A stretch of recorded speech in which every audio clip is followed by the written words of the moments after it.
नमस्कार, स्वागत छ कार्यक्रम मिसन न्यूजमा। म जनक गौतम। तराईका अधिकांश खोला नालाका ढुङ्गा गिटीको व्यापक रूपमा उत्खनन भइरहेको छ। चुरे क्षेत्रको दोहनको अवस्था त झनै विकराल बन्दै गइरहेको छ। पटक पटक चुरे दोहनका विषयमा कुरा उठ्छन्, तर ती केवल कुरामा मात्र सीमित भइरहेका छन्। नेपालका विभिन्न खोला नालाबाट एक्जाभेटरनी प्रयोग गरी ढुङ्गा गिटी निकालिन्छ र ती वस्तु सीमावर्ती भारतीय बजारमा निर्यात हुने गर्दछन्। तर आफ्नै देशको विकास निर्माणको काम गर्न भने ढुङ्गा गिटीको अभाव भइरहेको छ। चर्को मूल्यमा भारतीय व्यवसायले त्यस्ता सामग्री खरिद गर्ने हुनाले नेपाली बजारमा भने निर्माण सामग्रीको अभाव भइरहेको छ। निर्माण व्यवसायले भने निर्माण सामग्रीको अभावमा काम गर्न गाह्रो भइरहेको बताइरहेका छन्। तर त्यसको असर भने देशको विकास निर्माणमा परिरहेको छ। कस्तो विडम्बना! बाँकी प्रसङ्ग यो रिपोर्टमा।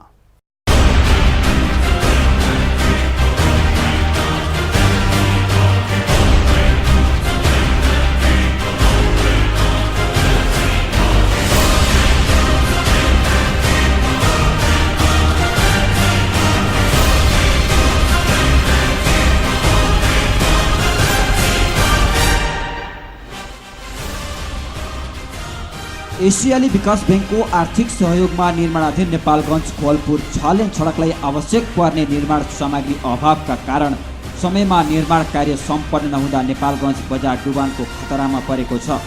भारतीय सीमा क्षेत्र जमुनाहादेखि राजा एयरपोर्ट चोकसम्मको बाटो निर्माणका लागि आवश्यक पर्ने गिटी र ढुङ्गा लगायतका निर्माण सामग्रीको अभाव देखिएको छ। वर्षाको समयमा पानीको निकास हुन नसक्ने भएकाले नेपालगञ्ज बजार डुबानमा पर्ने खतरा बढेको छ। नेपालगञ्ज कोलपुर सडक खण्डको प्रोजेक्ट NK1 लाई आवश्यक पर्ने गिटी, ढुङ्गा, रोडा लगायतका निर्माण सामग्रीहरूको अभावमा सडक निर्माण कार्य निर्धारित समयमा पूरा गर्न नसक्ने निर्माणको जिम्मेवारी पाएको AMR पप्पू कन्स्ट्रक्सनले जनाएको छ। AMR पप्पू कन्स्ट्रक्सन जीविका निर्देशक सुमित रौनियारले निर्माण सामग्रीकै अभावमा काम प्रभावित भएको बताउँदै परियोजना 1 वर्ष मात्र बाँकी रहेको तर काम गर्नलाई आवश्यक सामग्री 1 हप्ता पनि नपुग्ने बताए। उनले निर्माणका लागि आवश्यक सामग्री नै नपाएपछि काम गर्न नसकिने बताएका छन्। कन्स्ट्रक्सनले सडकको दुवैतिर नाली निर्माणको लागि आवश्यक ढुङ्गा समेत जिल्लामा नपाएर सुर्खेतबाट ल्याएर काम गर्दै आएको बताएको छ। सडक निर्माण र त्यसको छेउमा निर्माण हुने ढललाई चाहिने निर्माण सामग्रीको अभाव भइरहेको छ। कस्तो विडम्बना! निर्माण सामग्री बाहिर जिल्लाबाट ल्याउनु पर्ने बाध्यता छ स्थानीयसँग। समयमा नै निर्माण कार्य सम्पन्न गर्न नसके नेपालगञ्ज बजार डुबानमा पर्ने मुख्य खतरा रहेको सडक निर्माणको जिम्मेवारी पाएको AMR पप्पू कन्स्ट्रक्सनले जनाएको छ। अझ कार्यक्षेत्रमा परियोजना प्रमुख समेत फिल्डमा नहुनाले आफूलाई काम अगाडि बढाउन कठिनाई भएको कन्स्ट्रक्सनको गुनासो छ। हामीले नगरपालिकामा बसेर विभिन्न सर्वपक्षीय बैठकहरू माध्यमबाट कम्तीमा यो नेपालगञ्जमा देखिएको बर्खायामको समस्या, नेपालगञ्ज डुबान क्षेत्र परिरहेको अवस्था, घरबार विहीन भइरहेको अवस्थामा भोलि यो समस्या आउन सक्छ र विशेष गरी यो निर्माणाधीन पुरा नहुन्जेलसम्म भोलि प्राकृतिकका भावका नालाहरू जुन थिए त्यो थुन्ने अवस्था छ, थुनिएको पनि छ र अतिक्रमण भएर जुन निर्माणाधीनहरू छ यसलाई समयमै यदि हामीले सचेत गराएनौँ र सरकारी कार्यालयहरू र सबै नागरिक समाजका मान्छेहरू, राजनीतिक दलका प्रमुखहरू यदि सर्वपक्षीय बैठकबाट यदि हामीले समयमा टुङ्गाएनौँ भने यो आउने बर्खामा नेपालगञ्ज पक्कै पनि डुब्छ भनेर हामीले पटक पटक यसलाई घचघचाउने काम गर्यौँ। बाँके जिल्लामा हाल सिक्टा सिँचाइ आयोजना, हुलाकी सडक, नेपालगञ्ज कोहलपुर 6 लेन सडक विस्तार लगायतका ठुला परियोजना एकैपटक सुरु भएर सम्पन्न हुने चरणमा छन्। टेन्डर कबुलमा जिल्लाकै खोलाहरूबाट सडक निर्माणमा आवश्यक गिटी बालुवा झिक्ने भनिए तापनि त्यसको कार्यान्वयन भएको छैन। जिल्ला विकास समिति बाँके अन्तर्गत जिल्लाका विभिन्न खरे खोलाबाट वर्षेनी सरदर 1 लाख घनफिट मात्र रोडा, ढुङ्गा र गिटी झिक्न सक्ने प्रावधान रहेकाले यी सामग्रीको अभावका कारण निर्माणमा ढिलाइ हुने र जसको कारण डुबानको उच्च खतरा रहेको स्थानीय व्यवसायी बताउँछन्। व्यवसायीका अनुसार नेपालगञ्जमा सुरु भएको सडक विस्तार आयोजनाका लागि निर्माणमा मात्र गिटी, रोडा र ढुङ्गा 70 लाख घनफिट आवश्यक पर्छ। निर्माण कार्य सुरु भएको मितिले 2 वर्षभित्र सम्पन्न गर्नुपर्ने हो। तर सो परियोजना निर्माणमा आवश्यक पर्ने सामग्रीकै कारण ढिलो भइरहेको छ। कम्पनीले निकुञ्ज क्षेत्रभित्रबाट सो परियोजना सम्पन्न गराउनका लागि आवश्यक सामग्री झिक्न अनुमति माग गर्दा पनि सम्बन्धित निकाय मौन रहेको र मिल्दैन भनेर पन्छिने गरेको जनाएको छ।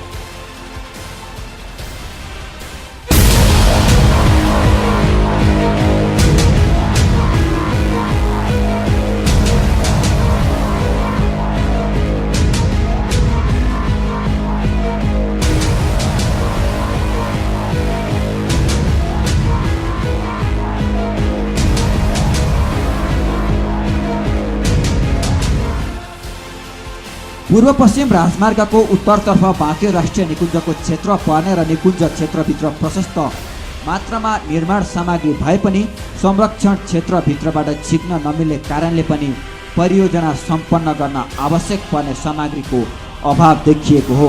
नेपालगञ्ज कोहलपुर सडक खण्डको प्रोजेक्ट NK1 को निर्माणको जिम्मेवारी पाएको AMR पप्पू जेवीका आधिकारिक प्रतिनिधि सुमित रौनियारले आफ्नो कम्पनीले 2 वर्षभित्रै सो परियोजना पुरा गर्न भरमजदुर प्रयास गरेको भए पनि निर्माणको लागि आवश्यक पर्ने निर्माण सामग्री नै अपुग हुने भएकाले समयमै निर्माण गर्न गाह्रो भएको बताएका छन्। समयमा नै निर्माण कार्य सम्पन्न नहुने भएपछि स्थानीयवासी समेत चिन्तित भएका छन्। वर्षयाम नजिकै गर्दा निर्माण कार्यमा समेत ढिलासुस्ती हुनुले भोलिका दिनमा डुबानको समस्या उत्पन्न हुनेतर्फ सबैलाई सजग गराइरहेका छन्। हामी एउटा नागरिक समाजको हैसियतले के अनुरोध गर्छौँ भने सम्बन्धित निकायलाई जस्तै जिल्ला प्रशासन कार्यालय, नगरपालिका र जिल्ला प्रहरी, यी सबैलाई, सडक विभाग, यी सबैलाई चाहिँ जहाँ जहाँ अवरोध छ, जुन व्यक्ति जुन संस्थाबाट यो अवरोध छ, र म राष्ट्र ब्याङ्कलाई पनि अनुरोध गर्दछु, भन्सार कार्यालय, गुरुद्वारा, विभिन्न सरकारी निकाय, निजी घरवाला धनीहरूले, नागरिकहरूले आफ्नो दायित्व निर्वाह गरिदिनु होला र समयमै त्यो हटाएर नेपालगञ्जलाई डुबानबाट बचाउनको निम्ति तपाईँहरूले पनि योगदान गरिदिनु पर्यो। जिल्लामा शिक्षा सिँचाइ आयोजना लगायतका ठुला परियोजना सञ्चालन भइरहँदा सम्बन्धित निकायले निर्माण सामग्रीको जोहो गर्न सकिरहेको छैन।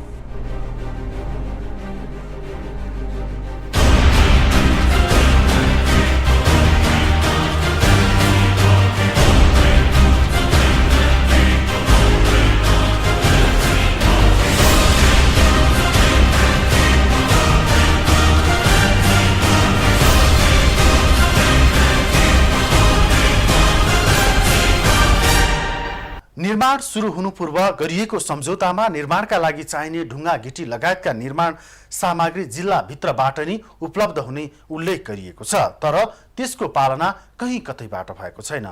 बाँके जिल्लामा त्यस्ता निर्माण सामग्री नभएका पनि होइनन्, तर तिनको सही सदुपयोग हुन सकिरहेको छैन। अझ सडक विस्तारका क्रममा सरकारी भवनहरूले नि सहयोग नगरेको निर्माण व्यवसायीहरूको आरोप रहेको छ। जिल्लाका सरकारी भवनले बाटो बनाउनका लागि भत्काइनुपर्ने पर्खाल तथा भवनहरू भत्काएका छैनन्, जसले निर्माण कार्य प्रभावित भइरहेको छ, तर सम्बन्धित निकायको त्यसतर्फ ध्यान जान सकेको छैन। बाँकी प्रसङ्गका साथ उपस्थित हुनेछौँ एकैछिनको विश्रामपछि।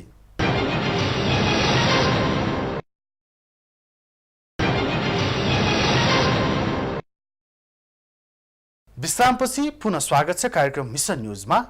आज हामी बाँके जिल्लामा निर्माण सामग्री अभावले विकास निर्माणको कार्यक्रममा पर्न गएको असरका सम्बन्धमा केन्द्रित भएका छौँ।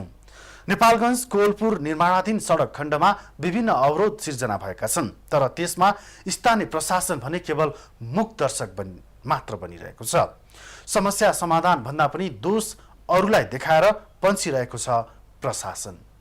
पछिल्लो समयमा सरकारी कार्यालय नि सडक खण्डमा पर्ने भवन तथा पर्खल भत्काउन नसक्दा सडक विस्तारमा समस्या भएको छ। बाँकी प्रसङ्ग यो रिपोर्टमा।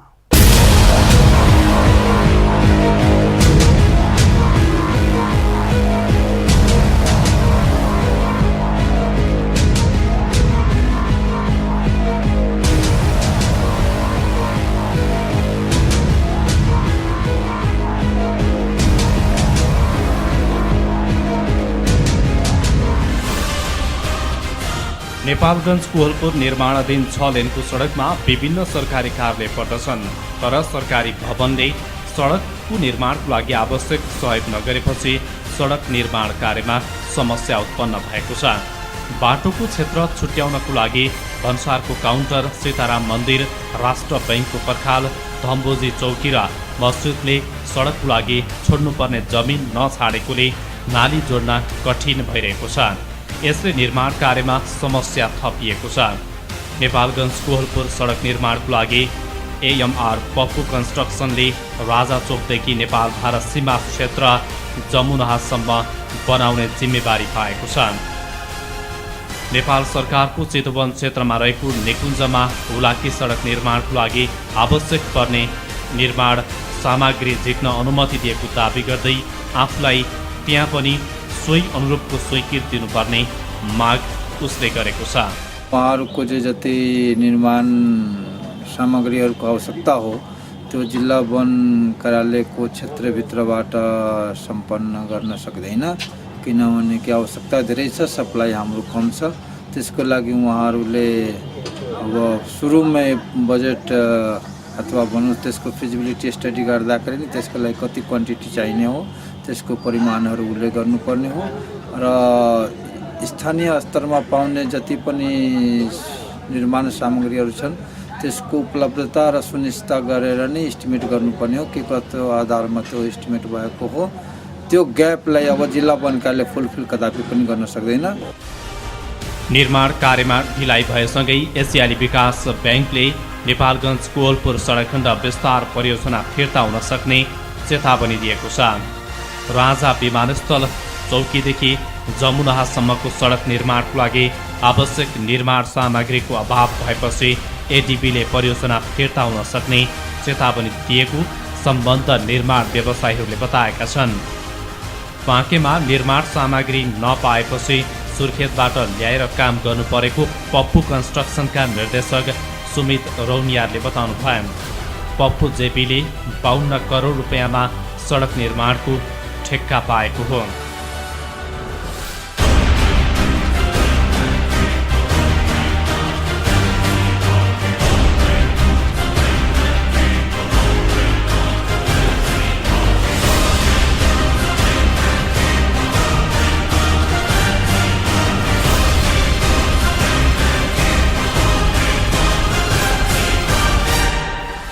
पूर्व पश्चिम राजमार्गको उत्तरतर्फ बाँके राष्ट्रिय निकुञ्जको क्षेत्र पर्ने र निकुञ्ज क्षेत्रभित्र प्रशस्त मात्रामा निर्माण सामग्री भए पनि संरक्षण क्षेत्रभित्रबाट झिक्न नमिल्ने कारणले पनि परियोजना सम्पन्न गर्न आवश्यक पर्ने सामग्रीको अभाव देखिएको छ। बाँके राष्ट्रिय निकुञ्जका सहायक वार्डेन वीरेन्द्र प्रसाद कणेलले निकुञ्ज उत्पादनमुखी नभई संरक्षणमुखी भएको भन्दै नीति नियम र प्रक्रियाअनुसार संरक्षणको कार्य अगाडि बढाएको बताएका छन्। उनले सडक निर्माण र सिंचाई आयोजनाको निर्माण कार्य पूरा गर्न गम्भीर हुनुको साथै सूर्य क्षेत्रको संरक्षण गर्न नसके जिल्लावासीहरूले खाद्यान्न र खानेपानीको समस्याबाट पीडित हुनुपर्ने बताएका छन्। यसको मध्यवर्ती क्षेत्रमा भएका जुन वन पैदावारहरू छ त्यसको चाहिँ के कसरी उपयोग गर्ने भन्ने सन्दर्भमा राष्ट्रिय निकुञ्ज तथा वनजमीन संरक्षण 2029ले निषिद्ध गरेको कार्यहरूमध्येमा कुनै पनि खोलानालाबाट ढुङ्गा गिटी बालुवा बिना अनुमति तपाईँले कसैले पनि निकाल्न पाउनुहुन्न भन्ने निषिद्ध गरिएको छ। यो राष्ट्रिय निकुञ्जभित्र सायद प्रयोग गर्ने प्रावधान छैन। रह्यो बफर जोनको कुरा अथवा मध्यवर्ती क्षेत्रको कुरा, मध्यवर्ती क्षेत्रबाट हामीले निकाल्न सक्ने कि नसक्ने भन्ने सन्दर्भका प्रश्नहरू आउँदाखेरि त्यसमा पनि नियमसङ्गत रूपमा चाहिँ यसलाई चाहिँ निषिद्ध गरिएको छ। तर त्यसमा सर्टेन एमाउन्टमा हामीले आइई भनेको प्रारम्भिक वातावरणीय परीक्षण। बाँकेका प्रमुख जिल्लाधिकारी जीवन प्रसाद ओलीले सानातिना समस्याहरूको समाधान निर्माण कम्पनीले आफैले गर्नुपर्ने बताएका छन्। उनले सरकारी निकायले नीति नियम अनुसार कार्य सम्पादनमा सहयोग गर्ने बताउँदै व्यावहारिक पक्ष हेर्दा आफूलाई समस्या हुने गुनासो गरे। व्यवसायीलाई नै यो जिम्मेवारी दिएर उसै मार्फत हुँदै आएको अवस्थाहरू हो। खालि बजार क्षेत्रमा चाहिँ कसरी समस्या भयो भने घरहरू पनि अलिकति भत्काउँदै गर्नुपर्ने, अब पोल पहिला सार्न नमिल्ने, घर पहिला भत्काउनु पर्यो, घरको क्लियरेन्स भएपछि मात्रै पोल सार्ने कुराहरू हुँदाखेरि यसमा टाइम लागेको हो। प्राधिकरणले यसलाई चाहिँ हेर्नुपर्ने होइन, ठेकदारले नै हेर्नुपर्ने, खालि त्यो चाहिँ भत्काएर चाहिँ यसलाई चाहिँ गाड्नु पर्दै हुँदाखेरि अलिकति टाइम लागेको हो। र चाहिँ मूल कुरो यहाँले के बुझ्नु पऱ्यो भने यो काम सेड्युलबाटै गएको हुनाले हामीले हस्तक्षेप गर्नुपर्ने अवस्था छैन। नेपाल राष्ट्र बैंक लगायतका निकाय समयमा नै भवनहरू भत्काउन आनाकानी गरिरहेको र ठेकेदार कम्पनीले विभिन्न स्रोत साधन अभावमा काम गर्न नसक्ने अवस्थाको सिर्जना भई बस्ती नै डुबार्न पर्ने खतरा रहेको भन्दै स्थानीय बासिन्दा चिन्तित भएका छन्।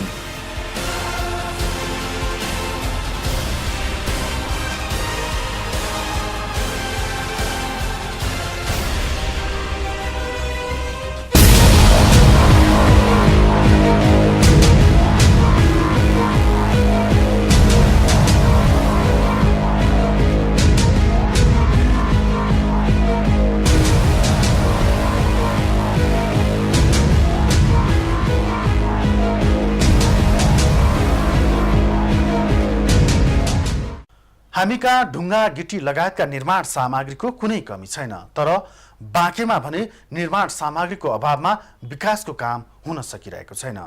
यसको असर भने छिट्टै नै नेपालगञ्जवासीले भोग्नेछन्। सडक तथा ढल निर्माणका कामले तीव्रता नपाउँदा भोलिको दिनमा यसले समस्या सिर्जना गर्ने प्राय निश्चित छ, तर यसतर्फ ध्यान जान सकिरहेको छैन स्थानीय प्रशासनको।